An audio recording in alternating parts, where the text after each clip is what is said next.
అక్కయ్య గారు పెట్రోల్ ధరలు రాకపోతే రాలేదు దసరా పండగ అని చెప్తున్నారని వచ్చేసామండి రాత్రి రాజమండ్రి పైనుంచి రైలు కింద నుంచి వచ్చేసానండి. ఏమంటే అక్కయ్య గారు మరి మీకు ఏమైనా డబ్బుకి దానానికి ఏమైనా లోటుకుంటే చొప్పండి సాయంత్రం మాకు ఉత్తరం రాసి పోస్ట్ లేకుండా పోయిపోయాడు మాకు తొందరగా వెళ్ళిపోతుంది. మాకు డబ్బుకి దానానికి ఏమైనా లోటు లేదండి. మాకు బ్యాటరీలు ఏమైనా తక్కువ ఉన్నాయి అనుకున్నారు. మాకు ఏలూరు ఎలికల బ్యాటరీ మాదే, ఉయ్యూళ్ళ ఉడతల బ్యాటరీ మాదే, పామర్లో పందికుక్కల బ్యాటరీ మాదేనండి. మీరంతా చాలా ఇల్లు చిన్న ఇల్లు కట్టించేశారు, చాలా ఇబ్బంది పడిపోతున్నారని చెప్పి ఇప్పుడు సాయంత్రం 7 మీటింగ్ పెట్టించారు. మీరు అంతా వచ్చేవాళ్ళు కృష్ణ నదిలో భోజనాలు పెట్టేస్తాం.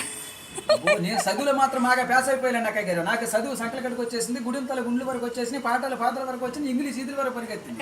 కాకపోతే చదువు నిన్న మధ్యాహ్నం కొంచెం చదువు ఎక్కువ సంతకం పెడతాం మర్చిపోయాను.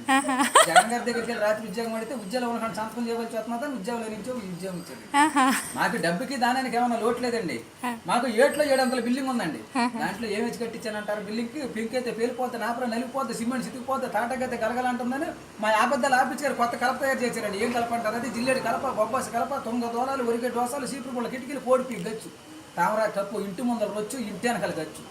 చూపులే బాగానే ఉంటుందండి. అప్పుడప్పుడు చుట్టుకాలు అయితే గమనం చుట్టేసుకెళ్ళిపోద్ది. మాకు డబ్బుకి దానానికి ఏమైనా లోట్లేదండి. నా గమనం చూసి మమ్మల్ని చూసి పాకిస్తాన్ యుద్ధానికి రమ్మంటే ఇదే గమనించుకుని వెళ్ళానండి.